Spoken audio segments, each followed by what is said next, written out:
미국 육군 포병이 면모를 일신한다. 기존 자주포와 포탄 개량에서 사거리 1600km에 이르는 초장거리 대포 개발, 극초음속 순항 미사일 개발 등 굵직굵직한 전력 증강 사업이 대기하고 있다.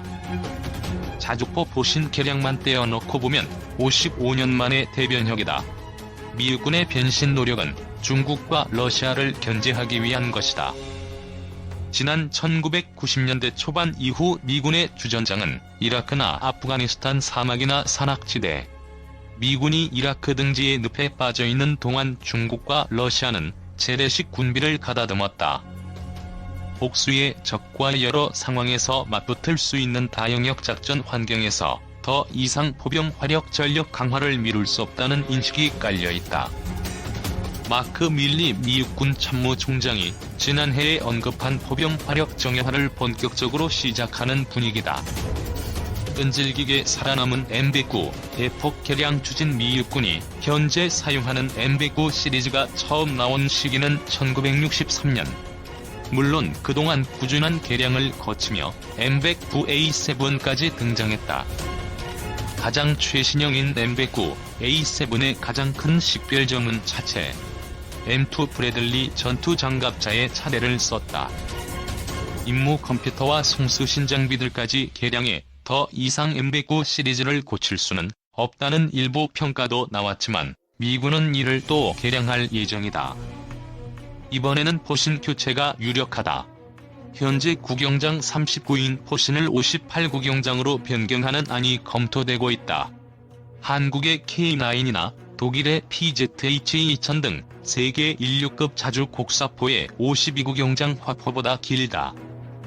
58구경장의 사거리 연장탄 조합으로 사거리 130km 넘바 현재 미 육군 포병 화력의 중추인 M109 자주 곡사포의 최대 사거리는 30km를 약간 넘는 수준이다. 이나마 사거리 연장탄을 사용했을 경우다. 미 육군은 자주포 보신을 늘리고 보다 진전된 연장탄을 사용하면 사거리를 최대 70km까지 늘릴 수 있을 것으로 기대하고 있다. 포탄의 가속 장치로 램제트 엔진을 달면 사거리는 130km까지 늘어난다. 여기에 한두 부분을 지능화할 경우 자주포에서 쏘는 포탄은 단순한 포탄이 아니라 초정밀 미사일과 같은 위력을 발휘할 수 있다. 미 육군이 다련장 로켓 발사대에서 발사되는 에이테킴스 미사일. 미 육군은 사거리를 2배가량 늘리고 정확도까지 높인 후속 모델을 채택할 예정이다. 다련장 로켓 사거리도 150km까지 증대. 현재 미군이 운영하는 다련장 로켓 발사대에 장착되는 로켓의 사거리는 70km 수준이지만 오는 2020년부터는 150km로 늘어난 개량형을 쓸 수 있게 된다.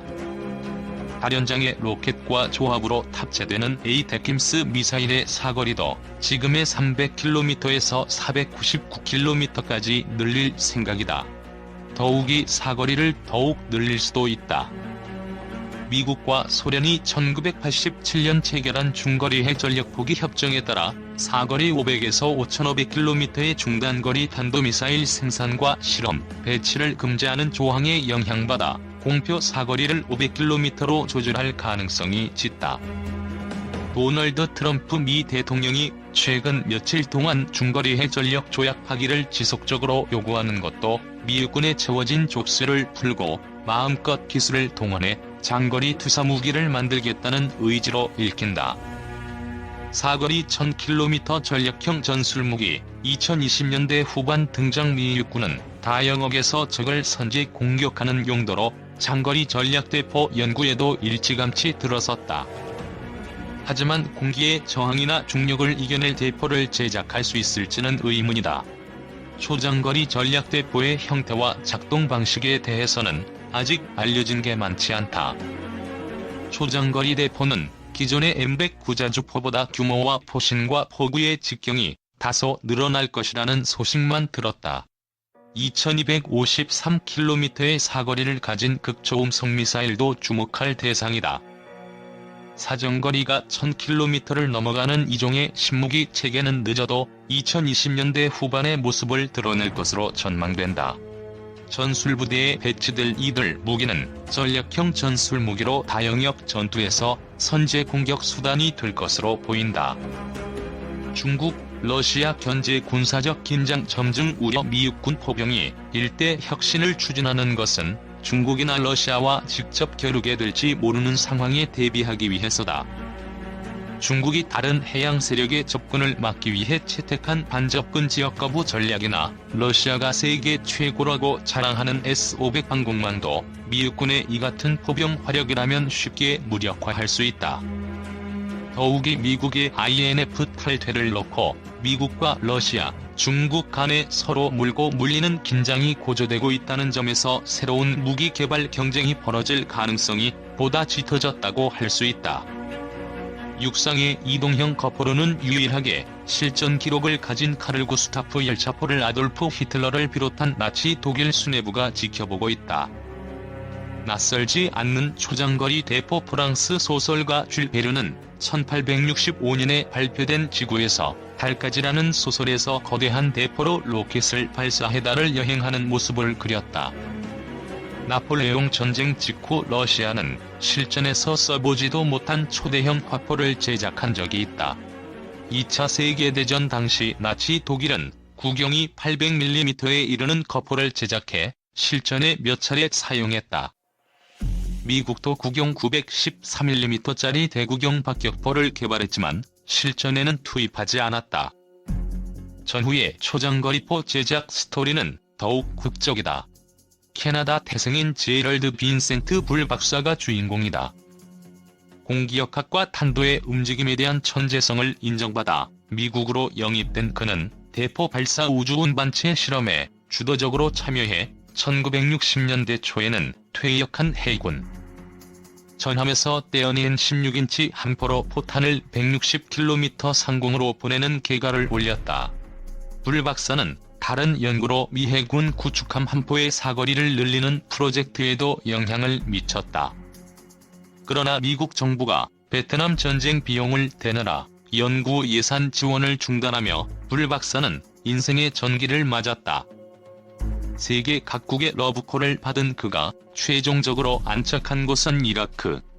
사담 후세인의 적극적인 지원 아래 구경 1000mm에 2100톤의 무게를 가진 빅바빌론 대포 개발에 나섰으나 한창 개발이 진행되던 1990년 괴한의 총을 맞아 죽었다. 이스라엘 첩보기관의 소행임이 유력하다는 정황은 많지만 물증은 하나도 남아있지 않다. 불 박사가 살았다면 우주 대포를 완성할 수 있었을까에 대해서는 부정적인 시각이 적지 않다.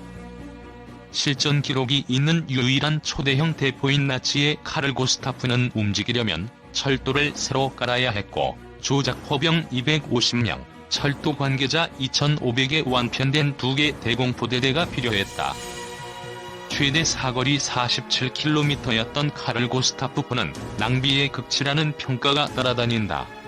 수백만 마르크를 들이고 배치된 후 5년간 딱 25차례만 발사된 1,300톤짜리 비생산성의 극치. 미국이 실험 중인 초장거리포가 이전의 한계를 극복할지 주목된다. 베이징 때릴 수 있는 미 초장거리포 한국 배치될까? 미국군이 개발하고 있는 사정거리 1000마일 이상에 달하는 전략 장거리포의 한반도 배치 가능성이 제기되고 있다. 이 포가 한반도에 배치되면 베이징과 상하이 등 중국의 주요 도시들이 모두 사정권에 들어간다. 경제전문지 포브스는 11일 중국과의 전쟁, 미군은 1000마일 장거리포를 어디에 두어야 할까? 란 기사에서 미국군은 중국이 대만을 공격하거나 중국이 주변 해역의 분쟁 지역을 점령할 경우 어떤 역할을 할 수 있을지 파악하고 있다고 했다.